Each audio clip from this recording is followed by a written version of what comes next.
यह कथा है उन सभी के लिए जो सोमवार के डेली के व्रत रखते हैं। सोमवार के व्रत में शिव जी पार्वती का पूजा किया जाता है। यह व्रत साधारणतः दिन के तीसरे पहर तक होता है। व्रत में फलाहार या पारण का कोई खास नियम नहीं है, किंतु यह आवश्यक है कि दिन रात में केवल एक समय भोजन करें। सोमवार के व्रत 3 प्रकार के हैं: साधारण, प्रति सोमवार, सौम्य प्रदोष और 16 सोमवार। विधि तीनों की एक जैसी है। शिव पूजन के पश्चात कथा सुननी चाहिए। प्रदोष व्रत 16 सोमवार, प्रति सोमवार के लिए अलग अलग कथाएं जो निम्नलिखित हैं। प्रदोष व्रत कथा, आज की वीडियो में सिर्फ इसकी बात करेंगे। जो प्रदोष व्रत कथा होती है जो सोमवार को करते हैं उसकी। एक बहुत धनवान साहूकार था जिसके घर धन आदि किसी प्रकार की कमी नहीं थी, परंतु उसको एक दुख था कि उसको कोई पुत्र नहीं था। वह पुत्र की चिंता में रात दिन रहता था। वह पुत्र की कामना के लिए प्रति सोमवार को शिव जी का व्रत और पूजन किया करता था तथा सायंकाल को शिव मंदिर में जाकर शिव जी के श्री विग्रह के सामने दीपक जलाया करता था। उसके इस भक्ति भाव को देखकर एक समय श्री पार्वती जी ने शिव जी महाराज से कहा कि महाराज, यह साहूकार आपका अनन्य भक्त है और सदैव आपका व्रत और पूजन बड़ी श्रद्धा से करता है। इसकी मनोकामनाएं पूर्ण करनी चाहिए। शिव जी ने कहा, हे पार्वती, यह संसार क्रम क्षेत्र है। जैसे किसान खेत में जैसा बीज बोता है वैसा ही फल काटता है, उसी तरह संसार में प्राणी जैसा कर्म करते हैं वैसा ही फल भोगते हैं। पार्वती जी ने अत्यंत आग्रह से कहा, महाराज, जब आपका अनन्य भक्त है और इसको अगर किसी प्रकार का दुख है तो उसको अवश्य दूर करना चाहिए, क्योंकि आप सदैव अपने भक्तों पर दयालु होते हैं और उनके दुखों को दूर करते हैं। यदि आप ऐसा नहीं करेंगे तो मनुष्य आपकी सेवा तथा व्रत क्यों करेंगे? पार्वती का ऐसा आग्रह देख शिव जी महाराज कहने लगे कि पार्वती, इसके कोई पुत्र नहीं है, इसी चिंता में यह अति दुखी रहता है। इसके भाग्य में पुत्र न होने पर भी मैं इसको पुत्र की प्राप्ति का वर देता हूँ, परंतु यह पुत्र केवल 12 वर्ष तक जीवित रहेगा। इसके पश्चात वह मृत्यु को प्राप्त हो जाएगा। इससे अधिक मैं और कुछ इसके लिए नहीं कर सकता। साहूकार ने यह सब बातें सुनी, परंतु उससे उसे कुछ प्रसन्नता हुई और कुछ दुख हुआ। वह पहले जैसे ही शिव जी महाराज का व्रत और पूजन करता रहा। कुछ काल व्यतीत हो जाने पर शिव जी की कृपा से साहूकार की स्त्री गर्भवती हुई और 10वें महीने में उसके गर्भ की अति सुंदर पुत्र की प्राप्ति हुई। पुत्र के होने पर साहूकार के घर में बहुत खुशी मनाई गई, परंतु साहूकार ने पुत्र की केवल 12 वर्ष की आयु जान कोई अधिक प्रसन्नता प्रकट नहीं की और न ही किसी को यह भेद बताया। जब वह बालक 11 वर्ष का हो गया तो उस बालक की माता ने अपने पिता से पुत्र के विवाह आदि के लिए कहा, तो वह साहूकार कहने लगा कि अभी मैं इसका विवाह नहीं करूंगा, अपने पुत्र को काशी जी पढ़ने के लिए भेजूंगा। फिर साहूकार ने अपने साल अर्थात बालक के मामा को बुला उसको बहुत सा धन देकर कहा, तुम इस बालक को काशी जी पढ़ने के लिए ले जाओ और रास्ते में जिस स्थान पर रुको वहां यज्ञ करते और ब्राह्मणों को भोजन कराते जाओ। साहूकार के कथा अनुसार वह दोनों मामा भांजे यज्ञ करते हुए ब्राह्मणों को भोजन कराते जा रहे थे।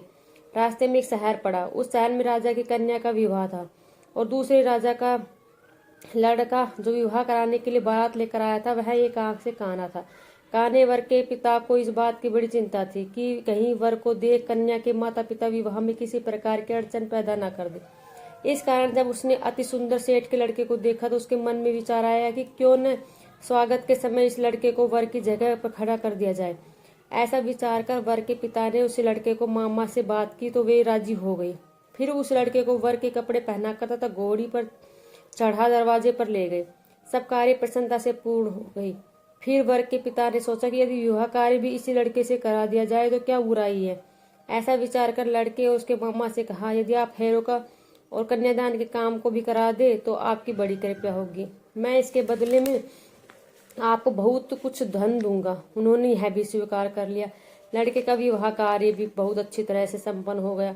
जिस समय लड़का वापस जाने लगा तो उसने राजकुमारी की चुंदड़ी के पल्ले पर लिख दिया कि तेरा विवाह तो मेरे साथ हुआ है, परंतु जिस राजकुमार के साथ तुमको भेजेंगे वह एक आंख से काना है।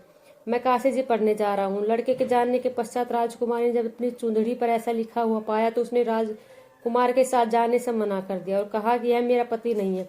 मेरा विवाह जिसके साथ नहीं हुआ है, जिसके साथ मेरा विवाह हुआ है वह तो काशी जी पढ़ने गया है।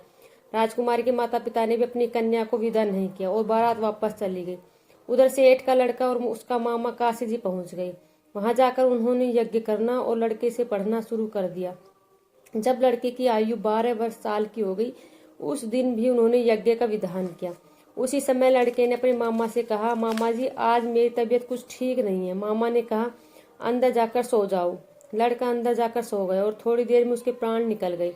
जब उसके मामा ने अंदर जाकर देखा कि वह मुर्दा पड़ा है तो उसका बड़ा दुख हुआ और उसने सोचा कि अगर मैं अभी रोना पीटना मचा दूंगा तो यज्ञ का कार्य अधूरा रह जाएगा।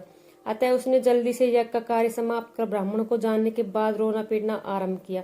संयोगवश उसी समय शिव पार्वती जी उधर से जा रहे थे। जब उन्होंने जोर जोर से रोने की आवाज सुनी तो पार्वती जी कहने लगी कि महाराज, कोई दुखिया रो रहा है, इसके कष्ट को दूर कीजिए।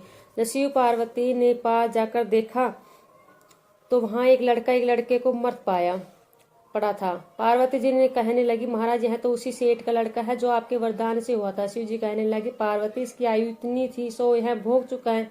तब पार्वती ने प्रार्थना की, महाराज इस बालक को और आयु दो, नहीं तो इसके माता पिता तड़प तड़प कर मर जाएंगे। पार्वती जी के अनुग्रह पर शिव जी ने उसको जीवन दान दिया और शिव जी महाराज की कृपा से लड़का जीवित हो गए। शिव पार्वती कैलाश चले गए। उस लड़के और मामा ने यज्ञ का नियम नहीं तोड़ा। वे दोनों उसी प्रकार यज्ञ करते तथा ब्राह्मणों को भोजन कराते अपने घर को और चल पड़ी। वापसी में उसी शहर में आए जहाँ उसका विवाह हुआ था। वहां पर आकर उन्होंने यज्ञ आरंभ कर दिया तो उस लड़के के ससुर ने उसको पहचान लिया और अपने महल ले जाकर उसकी बड़ी खातिर की।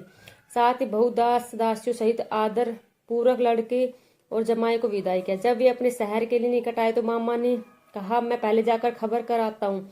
जब उस लड़के का मामा घर पहुंचा तो लड़के के माता पिता घर की छत पर बैठे थे और यह प्रण कर रखा था कि यदि हमारा पुत्र सकुशल लौट आया तो हम राजी खुशी नीचे आ जाएंगे, नहीं तो छत से गिरकर अपने प्राण देंगे। इतने में उस लड़के के मामा ने आकर शुभ समाचार सुनाया कि आपका पुत्र आ गया है। तो उनको विश्वास नहीं हुआ। उसके मामा ने सारा वृत्तांत बताया और कहा, आपका पुत्र अपनी स्त्री के साथ बहुत सारा धन लेकर आया है। वे सेठ ने आनंद के साथ बड़ी प्रसन्नता के साथ रहने लगे। इस प्रकार से जो कोई भी सोमवार के व्रत को श्रद्धा से करता है अथवा इस कथा को पढ़ता है सुनता है, उसकी समस्त मनोकामनाएं पूर्ण होती है। ओम नमः शिवाय। ऐसे ही और भी कहानी सुनने के लिए चैनल को सब्सक्राइब करें, वीडियो को लाइक जरूर करते जाना।